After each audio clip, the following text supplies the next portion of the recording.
Welcome back. We're in studio with Dr. Komarnitzky talking about dental implants. Now, before we went to break, we were talking about a single tooth, and I was asking you about what happens when you put a bridge in and the two teeth fail that are next to the bridge. And you told me that happens quite a bit. It happens very often. I know you brought a picture in of 3 implants. Is that what you do? I mean, can you actually then move to the next 2 outside teeth and do a 5-tooth bridge? Do you do a partial, or can you fix it with implants? All 3 of those are possibilities, but really the best and most stable and predictable way of replacing several missing teeth is with dental implants. All right, let's take a look at the picture you brought in. Tell me a little about what happened with this person. Actually, this is a gentleman who had lost a few teeth, and there was a fixed bridge down there on the bottom that was supported by 2 teeth, and both those teeth had root canals, and they both had ended up cracking. In this gentleman, we actually had taken the teeth out and let the extraction sockets heal for a few months, and then came back and placed several implants in, put in 3 implants in this particular gentleman, and then they were restored eventually with... Now, in him, you put 1 tooth on each implant? Correct. Now, if I had 3 or 4 missing teeth, do I have to have 3 or 4 implants, or can I have 2 and have a bridge supported by them? Depending on how much bone you have and the size of the implants that we can put in at that time. Sometimes we can do it with fewer, sometimes we need to put 1 implant per every tooth. A lot of times we can do it with less. The advantage of having 1 tooth with each implant is the fact that it's a lot easier to clean, it's a lot easier to floss around and take care of. All right, let's take a look at him. Now, these are the 3 implants that you did. Those are each correct. Individual. He's done with that. Correct. They're as strong as his original teeth were? Yes, they are. And they'll last him for? They'll last him for a long, long time. Who decides whether you get a bridge or an implant? If I go to the dentist, who decides? Well, you should decide that in conjunction with the recommendation from your dentist. What if your dentist doesn't tell you about implants? Well, then you should actually ask. That's a question I want to. How do you decide what dentist to go to make sure that you're going to get all the options available to you, and you're not just going to find out what he wants to do? I think you need to feel comfortable with the dentist that you're seeing. I think you need to make sure that he or she keep up to date with current techniques, and that they often discuss with you what options you have for restoring teeth or what options you have for treating the particular condition that you have. Do you have to, just real quick, do you have to be licensed to place implants, or can any general dentist place them? Any dentist can place dental implants. Is there a learning curve to doing it? I mean, do you get Sure. better the more you do? Oh yeah, How definitely. many implants have you placed? We've placed several thousand. And are there guys out there that tomorrow are going to place their first one because they went to a weekend class? I'm sure there are. And you're open to the luck of the draw when you go in? Well, I think you need to investigate and find out how many, whether that's a big part of their practice, whether they do it on a regular basis, and also how they actually do what they do as far as the diagnostic procedures. And that's all very important to getting the the end result that you want. Or they could call you. Okay, let's move into dentures and what you can do with dentures and implants. I wear a denture. I've got it gooped in, glued in. I mean, we laugh because we see the bloopers on TV with dentures shooting out of people's mouths. I know that there are people uncomfortable with dentures. They cover their mouth when they smile because they think, my grandmother used to think they were going to clack.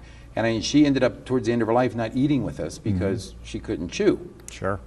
What can you do with implants for a denture wearer? How can you change their life? You know, Mike, that's probably one of the most satisfying parts of dental implant therapy that we do in our office, is when we have a patient that comes in with a denture that's loose, that they're not able to talk. And we've actually had many patients that come in just the way you talked about, that they can't eat, food gets stuck underneath, they become reclusive, they don't go to church anymore, they don't visit with their friends because they're afraid.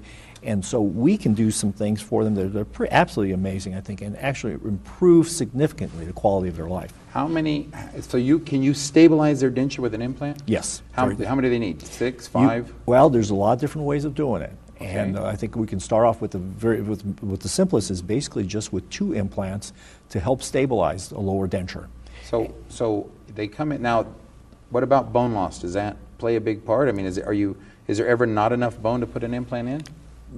You only need a minimum of about 7 millimeters of bone to place an implant. How much would that be? That's very little. That's very little amount. Most patients can have at least a couple of implants placed. All right, so show me what you would do. If I came in, I wear dentures, I'm tired of buying all the grips and the glues to stick it in my mouth. What do you do for me? Okay. Well, I think the first thing we started to find out is what you want. I think we want to sit down and visit with you and find out what your needs and wants and what your expectations are. And there's a number of different ways of dealing with a denture, especially a lower denture. First one, and one of the most economical ways of dealing with it, is placing 2 implants in the lower area where the denture actually clips in to those. And you can almost hear it as it clips in, and you can feel how tight it is. Now with those 2, I don't need any more glues, paste to keep my denture in my mouth? This would help eliminate the need for adhesives, yes. And now what do I do to clean it? Do I just take it out like You regular? just take it out, and you can see it's actually kind of a challenge to get it out. And you would brush the inside, and then you'd also brush So no the more implants. dropping them in the glass at night? No more and dropping cleaning them in the glass. Okay, now that gives me some support, keeps it in my mouth. What do you do if I want to have, can you actually give me back the ability to almost be able to chew like I did when I had teeth? Sure. And how do you do that? Well, the next step up from this particular situation would be placing 4 implants. Okay. And in this particular situation, we make a bar, gives you some more support in the back, and also keeps the denture from going up and down. I don't understand if that information if that's available, why people don't do it. Do you think it's educational? Do you think they don't know? Do you think they're scared? Maybe their dentures don't fit and they're, like you said, they're sitting at home and think there's nothing anybody can do? Yeah, I think a lot of people have resigned themselves to not having a comfortable smile.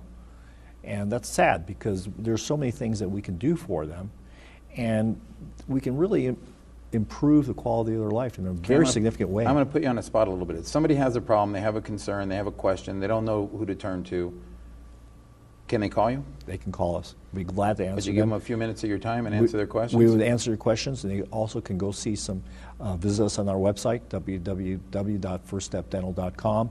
We have lots of information there, but they call our office because the staff is very friendly and knowledgeable, and they're eager to answer questions and help people. Doctor, I want to thank you for coming on the show today. You've been very informative, and I'll have to have you back. You've been watching Medical News Network. For more information on this subject or any other, please visit our website at medicalnewsnetwork.info. For now, I wish you good health.